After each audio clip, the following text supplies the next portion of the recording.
Sauce எல்லாம் எதுவும் இல்லாமல் சிம்பிளாக டேஸ்ட்டாக ரெட் பாஸ்தா எப்படி செய்கிறதுன்னு பார்க்கலாமா?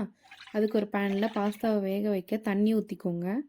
இப்போது 1 டீஸ்பூன் ஆயில், 1/2 டீஸ்பூன் உப்பு சேர்த்துட்டு லைட்டாக கொதி வரும்போது 1/2 கப் பாஸ்தா சேர்த்துக்கோங்க. நான் வீட் பாஸ்தா எடுத்திருக்கேன். ஒரு 10 to 15 மினிட்ஸில் பாஸ்தா நல்லா வெந்ததும் அதை எடுத்து 1 டைம் நார்மல் வாட்டரில் வாஷ் பண்ணி வச்சுக்கோங்க. அடுத்து ஒரு பேனில் 3லேருந்து 4 டீஸ்பூன் நல்லெண்ணெய், ஃபைனாக சாப் பண்ண ஒரு வெங்காயம், ஒரு பச்சை மிளகா சேர்த்துட்டு வெங்காயம் நல்லா வதங்கினதும் 1 டீஸ்பூன் இஞ்சி பூண்டு பேஸ்ட் போட்டு அதோட ராஸ்மல் போகிற வரைக்கும் வதக்கிக்கோங்க.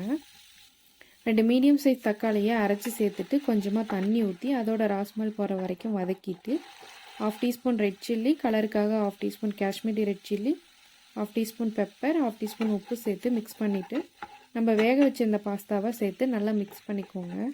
ஃபைனலாக கொத்தமல்லி போட்டு இறக்குனீங்கன்னா ரெட் பாஸ்தா ரெடி.